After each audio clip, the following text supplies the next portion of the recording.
ওই সাইড হচ্ছে এন্ট্রি, ওখান থেকে ভেতরে ঢুকে মানে এই পাশ থেকে পুরোটা বোটানিক্যাল গার্ডেনের ভেতরের দিকে যাওয়ার জন্য ফাইনালি আমরা চলে এসেছি দি গ্রেট ব্যানিয়ান ট্রির কাছে। এই হচ্ছে মানে রাস্তাটা দিয়ে কিছুটা গেলেই আমরা পেয়ে যাব। এই হচ্ছে এন্ট্রি সাইড। আর এইদিকে একটা দারুণ জিনিস আছে, সেটা হচ্ছে এরকম একটা গেট টাইপের। Hello everyone, welcome to my channel. আজ আমরা এসেছি বোটানিক্যাল গার্ডেন আমাদের ওয়ান ডে ট্যুর নিয়ে। তো কলকাতা থেকে খুবই কাছে হচ্ছে, যদি একদিনের জন্য যদি আপনারা কোথাও যেতে চান এই শীতকালে তো বোটানিক্যাল গার্ডেন অবশ্যই আসতে পারেন। বোটানিক্যাল গার্ডেন কিভাবে আসবেন? বোটানিক্যাল গার্ডেন যদি আপনি আসতে চান, আমি একটা মেন পয়েন্ট বলছি, যেটা হচ্ছে হাওড়া স্টেশন। তো এখান থেকে আপনারা অ্যাভেলেবেল অনেক বাস পেয়ে যাবেন।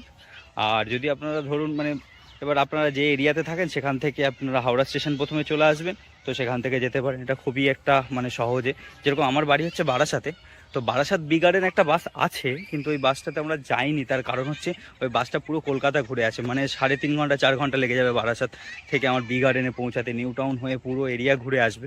তো আমরা কি করেছি, L238-এ করে চলে এসেছি হচ্ছে হাওড়া স্টেশন। এবং এখানে অনেক বাস আছে, এবং আমরা যেমন একটা মিনি বাস ছিল, মিনি বাসটা হচ্ছে এসপ্ল্যানেড থেকে বি গার্ডেন যাচ্ছে, তো হাওড়া স্টেশনের ওপর দিয়েই যাচ্ছিলো। তো ওখান থেকে আমরা ওই মিনি বাসে উঠলাম, উঠে ওখান থেকে আধ ঘন্টা মতো সময় লাগলো। শালিমারের পরেই বি গার্ডেন। তো বি গার্ডেনের সামনে আপনাকে পুরো একদম বি গার্ডেন যে গেটটা আছে মেন গেটের সামনেই নামিয়ে দেবে। ওখান থেকে আপনারা টিকিট কাউন্টারে চলে যাবেন। টিকিট কাউন্টারে মাত্র 30 টাকা করে টিকিট আমাদের ইন্ডিয়ানদের জন্য। যদি মোবাইলে ভিডিও করেন কোনো এক্সট্রা চার্জ নেই, যদি ক্যামেরা ক্যারি করেন তাহলে 60 টাকা করে আছে। আর ফরেনারদের জন্য আমি দেখলাম 300 টাকা। তো এইভাবে আপনারা বি গার্ডেন পৌঁছাতে পারেন। আর সঙ্গে থাকুন, পুরো ভিডিওটা দেখুন। আমি বি গার্ডেনের ভেতরে কী কী আছে মানে কী কী আপনারা দেখতে পারবেন সেগুলো পুরোটাই আমি ভিডিওর মাধ্যমে তুলে ধরবো। ওই সাইড হচ্ছে এন্ট্রি, ওখান থেকে ভেতরে ঢুকে মানে এই পাশ থেকে পুরোটা বোটানিক্যাল গার্ডেনের ভেতরের দিকে যাওয়ার জন্য এখানে এরকম ছোটো ছোটো টোটো আছে, মানে পার পার্সন 50 টাকা করে, কিন্তু গাড়ি আজকে কম আছে, তো ওয়েট করতে হবে বলছে ওরা। তো আমরা সিদ্ধান্ত নিলাম যে হেঁটে হেঁটেই দেখবো। তো চলুন ঘুরে দেখা যাক বোটানিক্যাল গার্ডেন।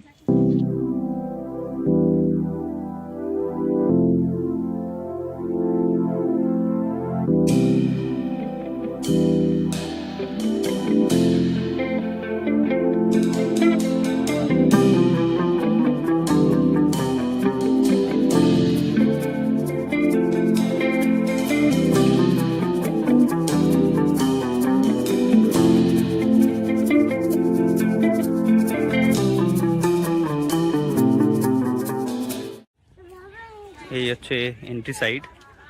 আর এইদিকে একটা দারুণ জিনিস আছে, সেটা হচ্ছে এরকম একটা গেট টাইপের, জাস্ট নেচার্স গেটওয়ে। সুন্দর একটা বড় বড় গাছ, তার মাঝখান থেকে এরকম একটা টানেল টাইপের। এই টানেলের মধ্যে দিয়ে আমরা যাচ্ছি।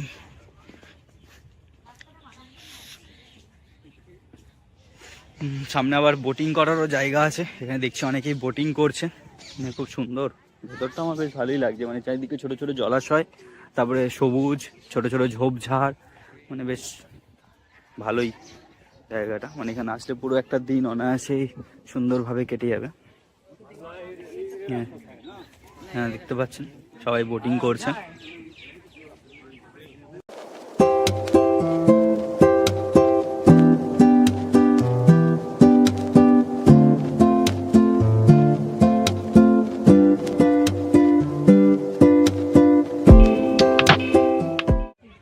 ফাইনালি আমরা চলে এসেছি দি গ্রেট ব্যানিয়ান ট্রির সামনে।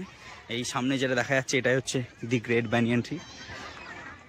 দারুণ, কত বড়, মানে এই পাশ থেকে শুরু হয়েছে, এ পাশে পুরো গেছে। ভেতরটা চলুন দেখা যায়, ভেতরটা আবার গেটও বন্ধ আছে, জানি না ঢুকতে দেবে কিনা। বিশাল বটবৃক্ষ, সব ডেসক্রিপশন এখানে বাংলাতে লেখা আছে, এখানে হিন্দিতে লেখা আছে, আর এখানে ইংলিশে লেখা আছে। আর এই হচ্ছে বিশাল বটবৃক্ষ, তার ঝুড়ি, মানে পুরো এই এলাকাটা জুড়ে শুধু তার ঝুড়িই আছে।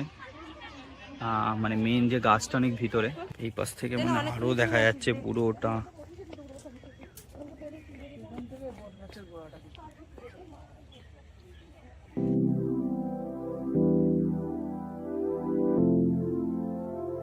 Thanks for watching. আর ভিডিওটা ভালো লাগলে লাইক, শেয়ার অ্যান্ড সাবস্ক্রাইব করে আমার পাশে থাকবেন।